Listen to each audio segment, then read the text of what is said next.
สบายดีพี่น้องสุคนสมองสุบอนน้องมาพบมาพอกันคือเก่าคือเดิมเมื่อนี้พาพี่น้องมาเบิ่งบรรยากาศของการเกี่ยมงานเนาะจัดการต้อนรับพี่น้องที่เดินทางมาจากฝั่งไทยเนาะเพิ่นเดินทางมามอบเครื่องผลอกผลมและอุปกรณ์เครื่องใช้ของนักเรียนเนาะมามอบให้โรงเรียนบ้านหัวหาดคุมนนคันทองของเฮาทั้ง3กลุ่มเนาะซึ่งตอนนี้บรรยากาศกำลังการเกี่ยมงานแล้วก็เกี่ยมเฮ็ดอยู่เฮ็ดกินเนาะพี่น้อง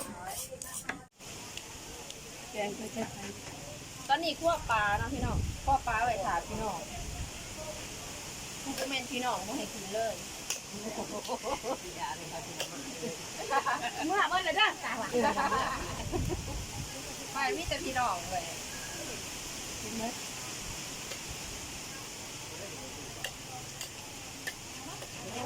เนี่ยข้าวทอดข้าวเผาข้าวทอดก็มาแล้วมาลักขวดที่นี่นะเจ้าหัวหากินข้าวบริเติ้งบ่ได้โทรศัพท์นี่เดี๋ยวดิไปเห็ดได้เอาไปละ2,000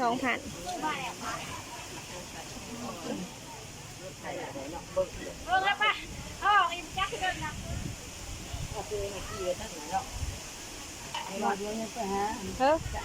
ผ่ามาขนมจ้ายังพันเนี่ยมาดวงโผล่หายมาคั่วปลาสวยกันพี่น้อง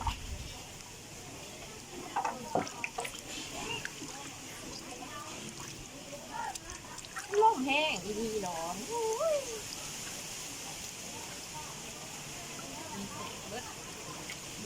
คุณก็ทำดีๆสิน้องทำนี่ไม่แตกเลยนะเนี่ยมันละเอียดประเด็นในทุกถ่ายวิดีโอพอบ่โอ้ถ่ายก็ไม่ค่อยเอาไปซ่อยนั่นหลังกำลังต้มข้าวต้มน้องพี่น้องไว้มัดแขนมืออื่นเศร้าใส่ผักขอบผักควันซุกระเบาะหมดตุ่มปลาเนาะอาหารล่อถาแขกค่ะแต่ปัจจุบันนี่ขาดไม้ว่าซิเบิร์ดก่อนแขกเนาะอันนี้บ่อปลาให้เจ้าเมือง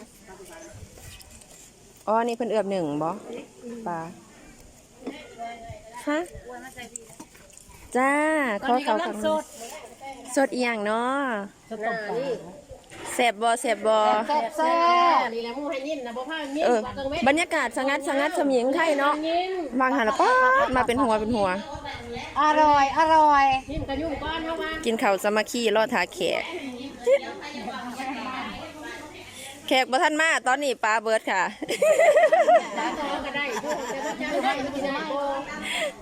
ปลาเปิดเลยแหละอะไรได้กินเบิร์ดก็มาคั่วเท่าไปมาคั่วเท่า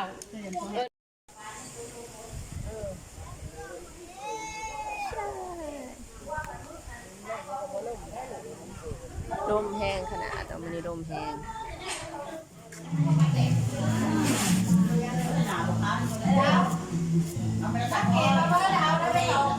ซุปไข่มดแดงค่ะพี่น้องฟังได้เห็นหนาตัวสัตว์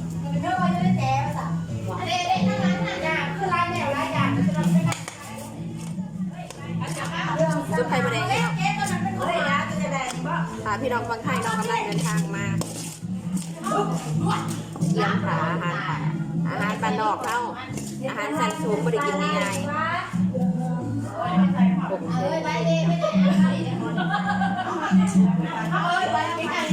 ต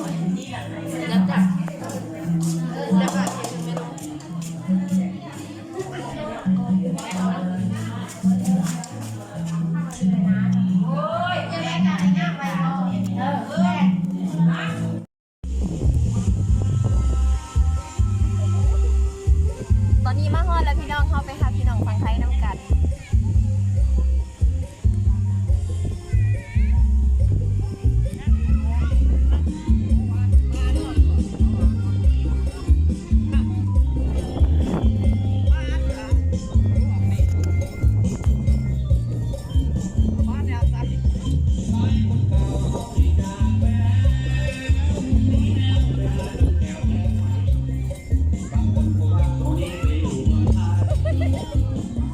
ตอนนี้เนาะพี่น้องเวลาที่รอคอยมาหอดแล้วพี่น้องฟังไทยเดินทางมาหอดจอดถึงแล้วเนาะที่จะมามอบพัดลมคอมพิวเตอร์พร้อมทางเครื่องใส่ของซอยต่างๆเนาะ จำนวน25 คนยืนดีๆยืนดีๆ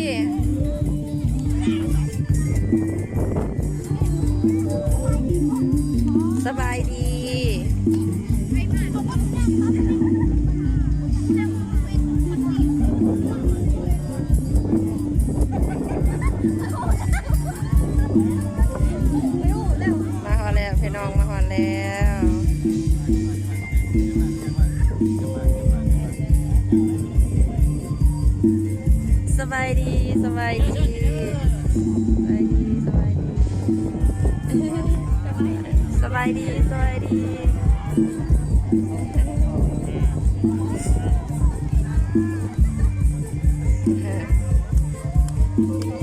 มาหอดแล้วจ้าสบายดีเด้อสบายดี น้อง